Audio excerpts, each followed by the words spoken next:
السلام عليكم ورحمة الله وبركاته. ازيكم عاملين ايه؟ يا رب تكونوا بخير.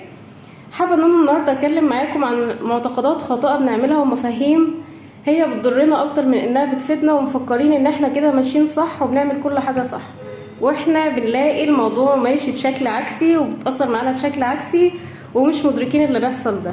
ايه اللي احنا بنعمله بقى؟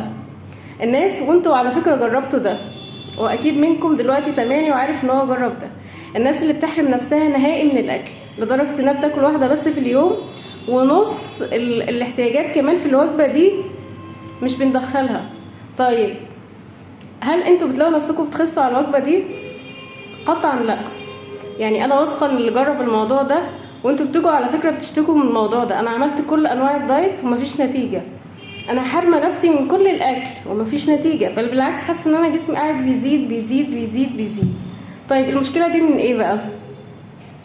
الجسم لما يلاقي نفسه حاسس انه داخل في مجاعه او حرمان، او ان احنا بنقلله السعرات اكتر من 50% 75% اللي الجسم محتاجها، بيقوم رايح ستوب، هنوقف حرق، ستوب، اي اكل هيدخل لنا نحوله لدهون.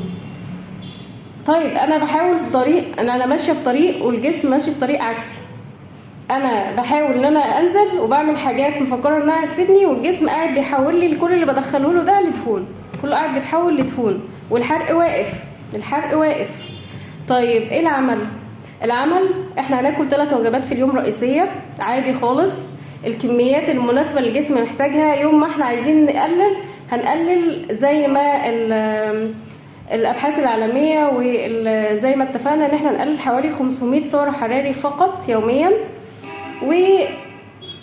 والكميات بقى، طب احنا عايزين نلعب بقى، يعني احنا عايزين نلعب بحيث ان احنا ننزل، هناكل اكل صحي، هنركز على الكميات بس زي ما قلت ما نقللش قوي الوقت بتاع الوجبات، بحيث ان احنا الجلايسيميك اندكس اللي هو المؤشر الجلايسيمي ما يبقاش طول الوقت مرتفع، طول الوقت عالي، طول الوقت انسولين عالي، انسولين عالي قاعد بيحول لي لدهون لدهون لدهون.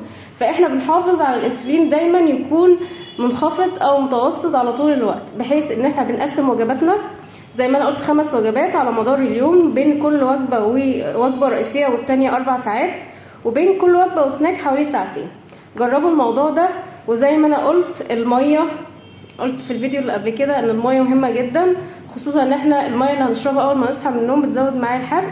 كمان الوجبه الرئيسيه على مدار اليوم هي وجبه الفطار، دي من اهم وجبه في اليوم، وجبه الفطار. وجبه الفطار بتزود معايا الحرق بنسبه 25%، وده مش كلامي، ده كلام ابحاث اتعملت وتجارب ولقوا النتيجه كده. فجربوا الموضوع ده وان شاء الله هتخسوا. موضوع الاكل مش هو المشكله، اللي احنا هو مش هو المصيبه الرئيسيه في حياتنا. الاكل احنا لازم نقننه بشكل مناسب لينا ونمشي صح.